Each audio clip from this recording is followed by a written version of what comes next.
Hello and welcome to another video on dropshipping. Today we're going to be going over how to make a really good title that's going to attract people to your listings. So the first thing that we're going to do is copy the title of whatever it is that we're selling for continuity purposes. I'm going to use the same watch I've been using. We're going to go into eBay, you go to sell, and you paste your listing into there. Get started. Pick your category. Again, there's 3 categories. You can do a second one, though it may charge you a 30-cent fee. So I usually only pick one. Though it's up to you. If you want to increase the chances of someone seeing your item, you can do a second one. So that is your choice. Never works the first time. So you go on. It'll say it's not in their catalog, which is fine. You just hit continue. And now we're at the area where we can actually do our title.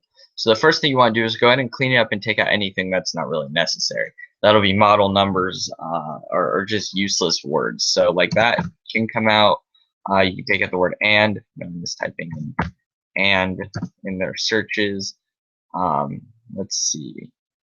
We can take out two-tone. And that looks pretty good to me. So now you can see we have 9 characters remaining. You want to fill all of those up where possible. So what we're going to do is we're going to use a resource called keywordspy.com. This is going to be an awesome resource no matter what it is that you're selling. If it's watches, beds, they have all kinds of information for different things. So what we're going to do is you're going to use keywords, and we're going to find something that maybe is more powerful than a watch. Right? So what other words can we use? So if I type in watch, we use keywords. Go to watch, we'll scroll down, and it'll show you all kinds of different statistics. So if you look here, if you're selling, for example, a whole bunch of watches on your eBay site, this is why I recommend diversity. If you're selling a whole bunch of watches, you can see May might be a good month, June won't be a good month, July won't be a good month for you, at least based on the search data that people are using when they're looking for watches. So that's just a little way to see how strong your eBay. It's a very, very vague way to see how strong your eBay account will be, but it's still a good resource nonetheless. So if we scroll down there, you look at watches, we'll see dresses has a huge search volume, though that doesn't really apply to us. So let's see, there's men watch, so we might include the word men there. Watches has a very good volume. So we'll go over here, we'll add the word watches in, because I think that'll help. Can't type.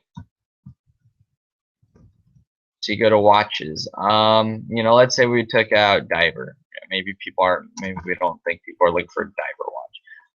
Maybe they're looking for a new watch. So one of the big things I'd like to note here is that making a title is largely intuition, especially when it comes to the Mercari app. You don't have quite as wide of a range of characters to use, and so a lot of it is just going to be kind of doing what you think makes sense. Are people looking for a new men's Invicta watch? Maybe instead of automatic, you think it might be more powerful to use another word like, say, chronograph. And again, if you're doing bookcases, you might include words like furniture or living room, dining room. So let's go over here and I'll show you really quick how to do a listing like that. So if we type in furniture, right? And we'll just pick whatever the first thing we see is. This looks really nice because it's expensive. So we'll just copy that.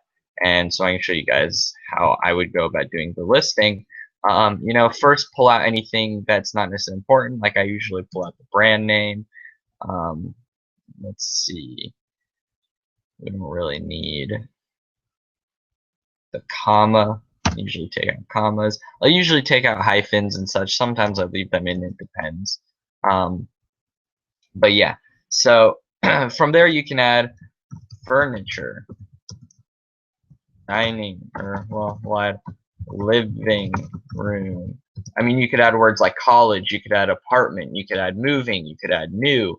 So there's so many things that you can do, and no matter what it is, if you're doing pots and pans, you do dishware, appliances. There's so many words out there, and a lot of it is just kind of getting the hang of it. So that's why I really recommend, especially when you're first starting off with dropshipping, use keywordspy.com. You set to keywords, you pick your word. So if you're doing furniture, it'll show you other items that you can use for furniture, and this will just be a massive, I mean, you can see office furniture, patio, things that I wouldn't necessarily think of. Bedding is big, so maybe make some bedding listings based on this, so you can kind of get a sense of what's selling out there, what isn't. I mean, you can see that the search results for here are much higher than they were for the watch.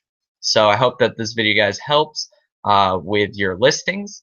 Hopefully it'll help you with making better titles, and I'll be seeing everyone in the next module.